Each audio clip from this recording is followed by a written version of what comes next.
नमस्कार, मैं आदित्य सिंह। आप देख रहे हैं बिहार 20.7 आज की प्रमुख खबरें। दिल्ली विधानसभा चुनाव में आरोप प्रत्यारोप का दौर जारी है। इसी बीच अब भारतीय जनता पार्टी ने आम आदमी पार्टी पर बड़ा आरोप लगाया है। बीजेपी के प्रदेश अध्यक्ष वीरेंद्र सचदेवा दावा करते हुए कहा है कि आम आदमी पार्टी ने मुख्यमंत्री महिला सम्मान योजना के लिए जो फॉर्म महिलाओं से भरवाए थे, उन्होंने उसे कबाड़ी को दे दिया है। जी हाँ, दिल्ली बीजेपी के प्रदेश अध्यक्ष वीरेंद्र सचदेवा ने प्रेस कॉन्फ्रेंस कर कहा है कि अरविंद केजरीवाल ने महिला सम्मान योजना को लेकर बड़े बड़े दावे किए थे कि वे दिल्ली में 2100 रुपए देंगे और रजिस्ट्रेशन भी हो गया। इस महिला सम्मान योजना में करीब 30,000 फॉर्म है। पैन नंबर, आधार कार्ड, वोटर ID और बैंक डिटेल के सारे दस्तावेज एक कबाड़ी वाले के पास से मिला है। दिल्ली विधानसभा चुनाव से पहले कांग्रेस को बड़ा झटका लगा है। दिल्ली में आगामी 5 फरवरी को विधानसभा की 70 सीटों के लिए वोटिंग होनी है, लेकिन इससे पहले दल बदल का खेल जारी है। अपने राजनीतिक भविष्य को देखते हुए विभिन्न दलों के नेता पाला बदलते रहते हैं। इसी बीच कांग्रेस को तब बड़ा झटका लगा जब पूर्वांचल के एक बड़े नेता ने बीजेपी की सदस्यता ग्रहण कर ली। कांग्रेस पूर्वांचल कमेटी के अध्यक्ष शिवाजी सिंह अपने सैकड़ों समर्थकों के साथ बीजेपी में शामिल हो गए हैं। दिल्ली बीजेपी के प्रदेश अध्यक्ष वीरेंद्र सचदेवा और बीजेपी सांसद मनोज तिवारी ने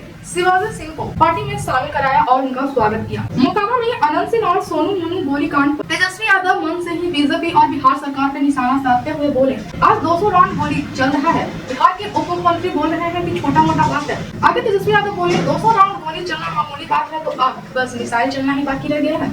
आज 200 राउंड गोली चल रहा है, मारने वाला भी इंटरव्यू दे रहा है, लेकिन FIR भी नाम पे नहीं हो रहा है।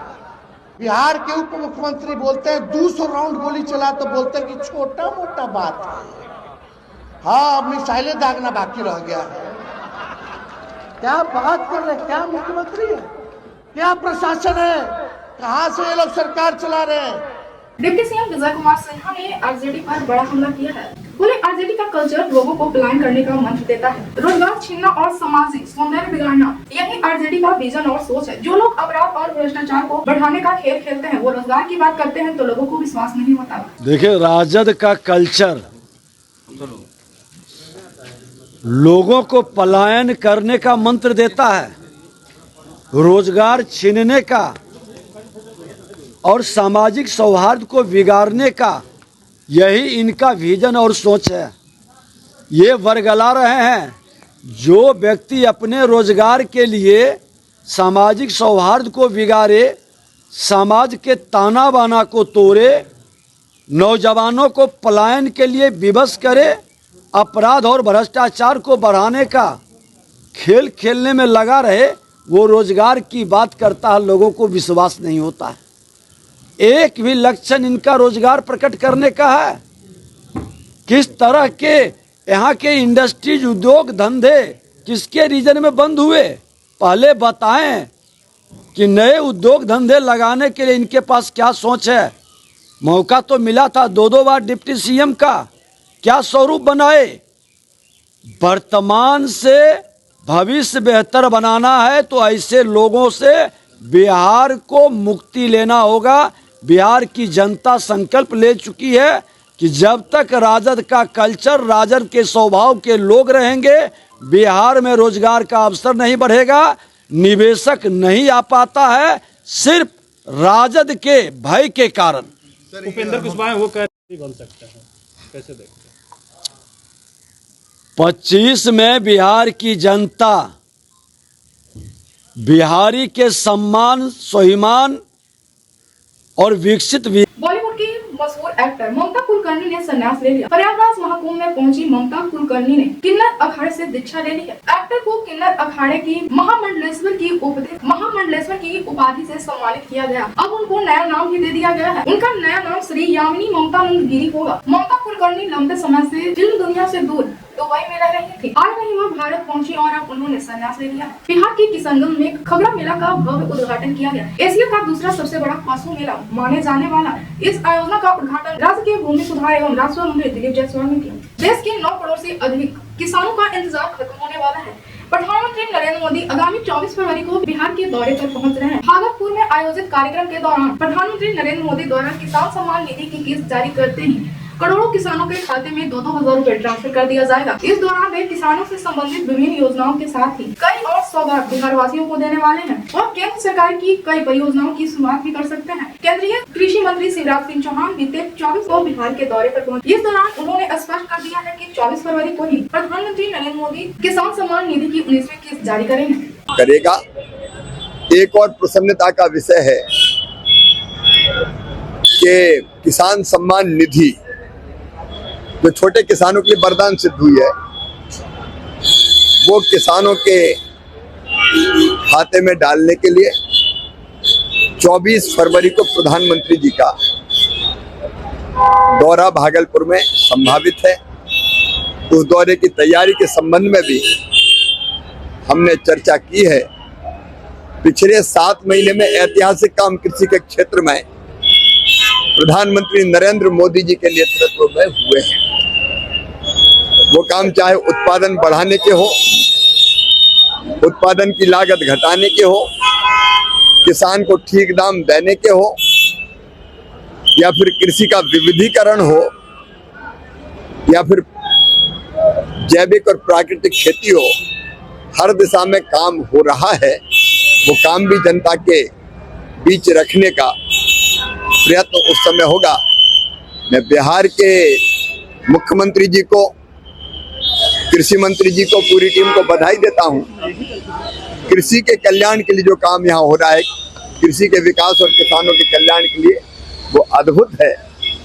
यहाँ दलहन भी बहुत अच्छी मात्रा में होता है। अभी हमने फैसला किया इस बार के उड़द, मसूर और अरहर, तुअर किसान जितना पैदा करेगा और बेचना चाहेगा, उसको मिनिमम सपोर्ट प्राइस पे खरीदने का काम भी केंद्र सरकार करेगी। कृषि के क्षेत्र में अच्छे काम के लिए मैं मुख्यमंत्री जी को और कृषि मंत्री जी को बहुत बहुत बधाई देता हूँ। प्रधानमंत्री भागलपुर आ रहे हैं, ऐसी खबर आ रही है।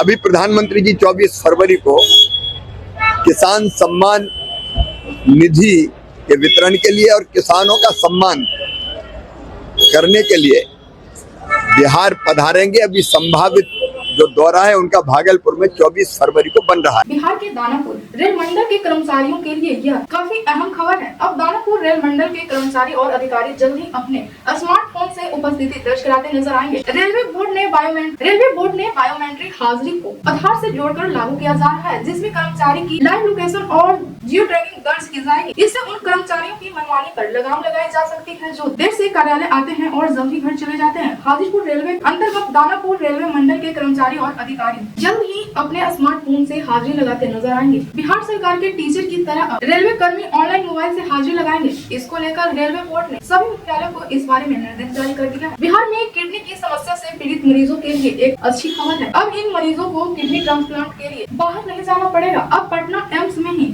मरीजों का किडनी ट्रांसप्लांट किया जा रहा है। पटना एम्स में पहली बार 2 लोगों का सफल किडनी ट्रांसप्लांट हुआ है, जहां एक मां ने अपने पुत्र को और एक पिता ने अपनी पुत्री को किडनी दान में देकर अपने बच्चों की जान बचाई है। पटना एम्स के कार्यकारी निर्देशक डॉक्टर सौरभ ने बताया है कि मरीज एवं किडनी डोनर दोनों पूरी तरह से सुरक्षित है। उन्होंने बताया है कि अब तक 2 मरीजों की किडनी ट्रांसप्लांट हुआ है और 6 अन्य मरीज अभी कतार में है। उन्होंने बताया है कि अगर निजी अस्पताल में 10 लाख किडनी ट्रांसप्लांट में खर्चा आता है, तो हमारे यहाँ 3 से 3.5 लाख में यह सुविधा उपलब्ध है।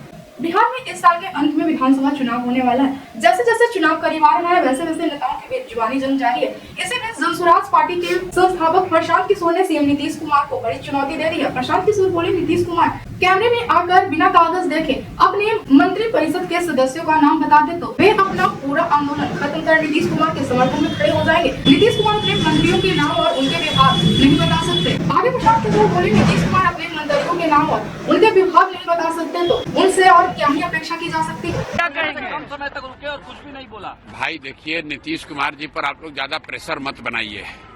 हम लोग पहले से कह रहे हैं कि मानसिक शारीरिक तौर पर नीतीश कुमार थक गए हैं। अब 8-10 महीना रह गया है, उनको एक अन्य मार्ग का लुत्फ उठाने दीजिए। मानसिक तौर पर मैंने पहले भी कहा है, नीतीश कुमार की स्थिति नहीं है कि वो बिहार जैसे राज्य के मुखिया बने रहे। मैं आपको कैमरे पर एक और बात बता देता हूँ। हम लोगों ने कहा मेडिकल जांच के लिए, छोड़िए मेडिकल जांच की बात, नीतीश कुमार कैमरे पर आकर बिना कागज देखे अपने मंत्री परिषद के सदस्यों का नाम और विभाग बता दें, मैं अपना पूरा आंदोलन वापस लेकर नीतीश कुमार के समर्थन में फिर से खड़ा हो जाऊंगा।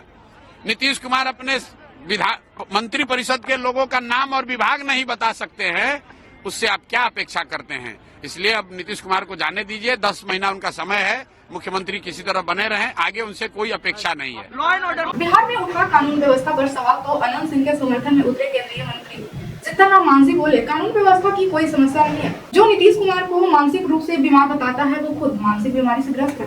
26 जनवरी और महाकुंभ के मद्देनजर भारत नेपाल सीमा पर सुरक्षा व्यवस्था को कड़ा कर दिया गया है। बटालियन ने सीमावर्ती क्षेत्रों में गश्त बढ़ा दी है। नेपाल से आने वाले यात्रियों और उनके सामान की जांच एक्सरे मशीन से की जा रही है। सुरक्षा बल को हाई अलर्ट पर रखा गया है ताकि किसी भी अप्रिय घटना को रोका जा सके। सरकार और सुरक्षा एजेंसी सीमा पर सुरक्षा सुनिश्चित करने के लिए पूरी तरह सतर्क है। बिहार के बाद देश का एक और राज्य शराबबंदी की तरफ बढ़ रहा है। आने वाले समय में इसे पूरे राज्य में पूर्ण शराबबंदी कानून को सरकार लागू कर सकती है। मध्य प्रदेश के मोहन यादव सरकार ने शराबबंदी को लेकर बड़ा फैसला लिया है। पक्ष और विपक्ष की मांग को ध्यान में रखते हुए सरकार ने पहले चरण में राज्य के 17 शहरों में शराबबंदी का फैसला लिया है। 17 शहरों में उज्जैन नगर निगम भी शामिल है। मोहन यादव की कैबिनेट की बैठक हुई जिसमें सरकार ने यह फैसला लिया है। शराबबंदी का फैसला 1 अप्रैल से लागू होगा। बिहार में आगामी विधानसभा चुनावों के लिए पंजीकृत मतदाताओं की संख्या को लेकर एक दिलचस्प आंकड़े सामने आए हैं। चुनाव आयोग ने बताया है कि राज्य में 41,000 मतदाता हैं, जिसमें 120 साल के ऊपर के 143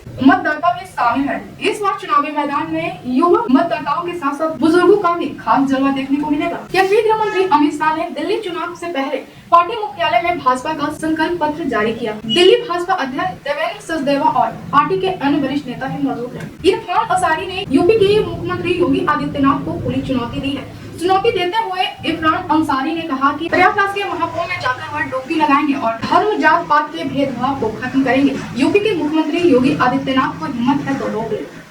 महंगाई की मार झेल रही देश की जनता को अमूल ने राहत देने का काम किया है। अमूल ने अपने दूध की कीमत घटा दी है। दूध की कीमत में प्रति लीटर 1 रुपए की कटौती की गई है। पिछले कुछ दिनों से अमूल दूध की कीमतों में लगातार इजाफा देखा जा रहा था। अमूल की देखा देखी दूसरी कंपनियों ने भी अपने दूध का दाम बढ़ा दिया था, लेकिन अब अमूल ने काफी दिनों बाद दूध का रेट कम किया है। अमूल ने देश भर में प्रति लीटर 1 रुपए की कटौती की है। अमूल की रेट कम करने के बाद अब अन्य कंपनियों पर भी दूध का दाम कम करने का दबाव बढ़ेगा। प्रैक्टिकल में पास करने के नाम पर छात्रों से अवैध वसूली का वीडियो वायरल हुआ है। टीचर खुलेआम ले रही थी पैसा। बेगूसराय जिले में शिक्षा विभाग में भ्रष्टाचार का मामला सामने आया है। प्रायोगिक परीक्षा के लिए स्कूल की हेडमास्टर छात्रों से नंबर देने के बदले रिश्वत मांगते हुए पकड़ी गई।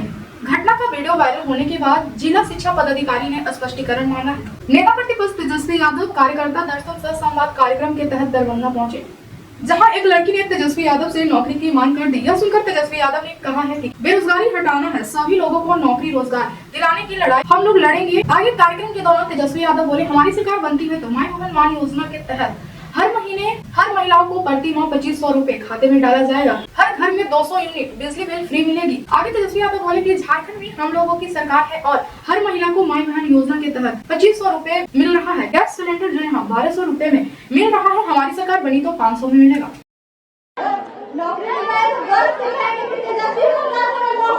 एकदम एकदम एकदम बेरोजगारी एकदम हटाना है, सभी हाथ को काम देना है, सभी लोगों को नौकरी रोजगार हम लोग दिलाने की लड़ाई लड़ेंगे। लेकिन इसके लिए जब तेजस्वी को कुछ देने लायक बनाओगे तभी तो, जब मुख्यमंत्री बनाएगा तब सब लोगों का काम होगा, उसमें कोई चिंता करने की जरूरत नहीं। एकदम इस बार पूरा बिहार से सब लोगों का प्यार मिल रहा है, सब लोग मिलकर के इस बार सरकार बनाएंगे। क्या नाम हुआ तुम्हारा? दीपिका कुमार। कौन वार्ड में घर हुआ तुम्हारा? अरे मलिकपुर वार्ड नंबर कौन सा? Ward number 3। ठीक ठीक ठीक ठीक ठीक है, बैठ जाओ। ऐसे खबरों के लिए बने रहिए 24/7 के साथ।